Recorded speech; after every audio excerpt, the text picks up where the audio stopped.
Hi there, welcome to the Gardens and Graveyard channel. Today we are standing on the edge of our property. Our house is down that direction, and this is what we like to call our estate garden. And it's just because it's on a crossroads. So there's a road going this way and a road going that way. And you know, in like big estates or apartment buildings or that kind of thing, they use that little corner to have like a really big flower display. And so every year we put in annuals to make it have like a really beautiful bright spot in the summertime. But I essentially grow all of my grasses and grassy textures in this area because I do love grasses. I love the movement that they create, but I also feel like they're kind of messy in the garden, and I haven't embraced adding grass into the interior of my garden, but I do want all the different kinds of grasses. So as these grasses have gotten a little bit larger, we're doing something a little bit different with our annuals this year. So let me turn the camera around and show you what we're up to this morning. So this area is up on a hill that slopes this way, and towards us. And what I have been doing in the last few years is planting annuals up right behind this barberry and these ponytail grasses. And I've been planting them right here. But what I noticed last year is that from a little bit of a distance, you can't see all of the color because these plants have grown up. So what I've decided to do this year is I have a Cheyenne Sky that I want to put right here, which is a different kind of grass. Is it Cheyenne? Prairie Winds Cheyenne Sky. And it gets 18 to 24 inches tall. And that will fill in this little gap. So we have ponytail grasses here. We have crocosmia there. And we have bluegrass right here. And so this will just be like a different bright color and texture. Has beautiful seed heads that are kind of like a burgundy color, which will reflect this barberry right there. And then I'm going to add 2 of these graceful grasses vertigo from Proven Winners. I overwintered one in this pot, so we'll dig that out of the pot and add it. These guys potentially get 6 feet tall. Will they get that tall in my garden? They haven't yet. But I want to put one there and one there. Step back for a second. That just still leaves a little pocket right there. And I'm looking for the right container. I haven't decided if I want a white container, a terracotta, a blue. Our big giant containers, cement containers in our garden are like a terracotta color. If I could get, oh yeah, there they are. Okay. So you can kind of see right there.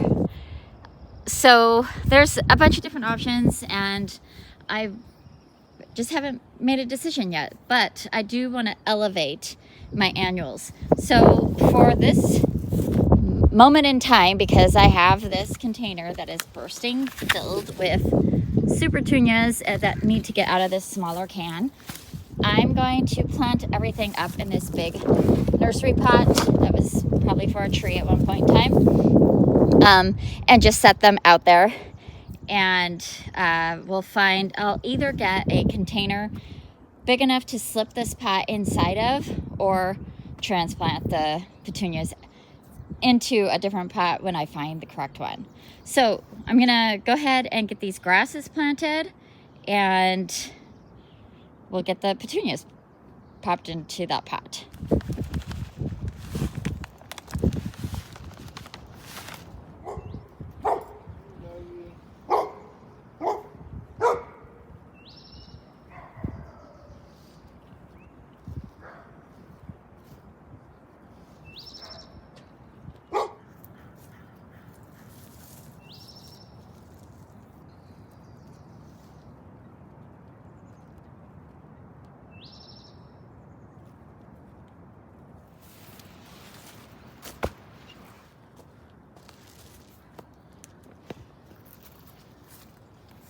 Okay, so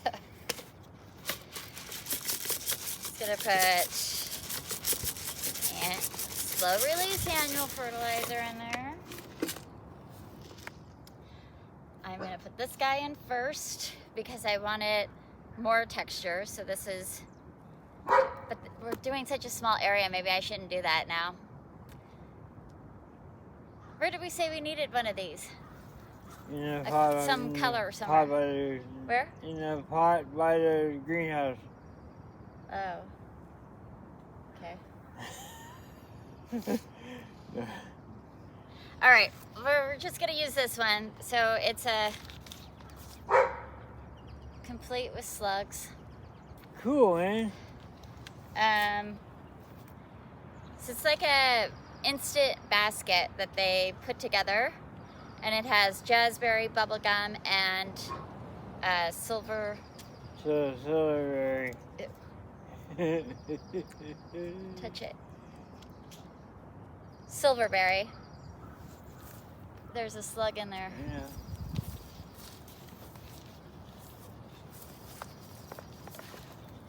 And it's all grown together. I'll just loosen the roots up just a tiny bit. It's not circling yet, so I'm not too terribly worried about it. Just gonna get it in this pot together.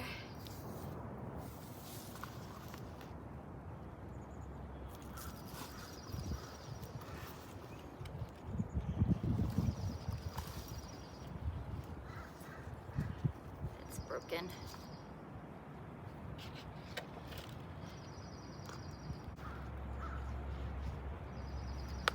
Okay, cool.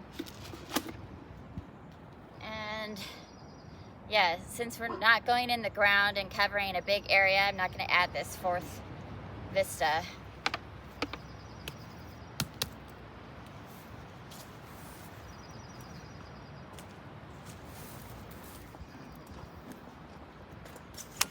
Okay, so I realized that my camera shut off before I planted this Cheyenne Sky, but she's planted, and then we've got the two vertigos right there and a basket of color. Looks really great. It's exciting. Just gonna hand water these in for this morning, and then we will reroute our drip and make sure that we have a soaker hose all through here, and so I'm just gonna reroute it so it hits all the plants. I can't see. All right, so we took a minute and made sure that our drip is working. This is the most clear spot we could show you in the pathway where it doesn't need to be, but that's the trouble with using just a drip hose or a soaker hose.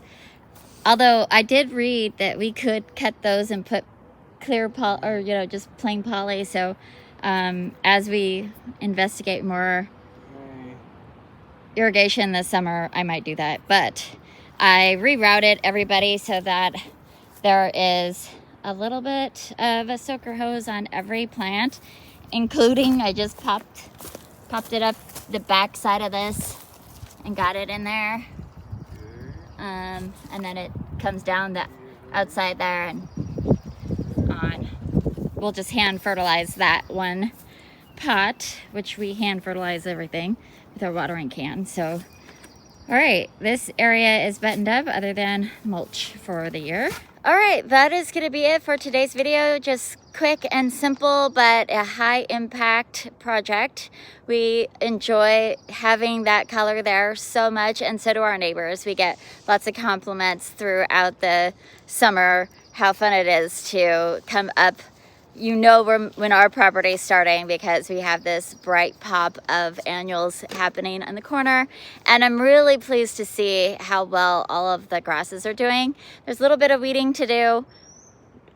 Everything needs to be mulched, but now that everything's planted and the messes are done, we could get all that tidy business taken care of here quickly.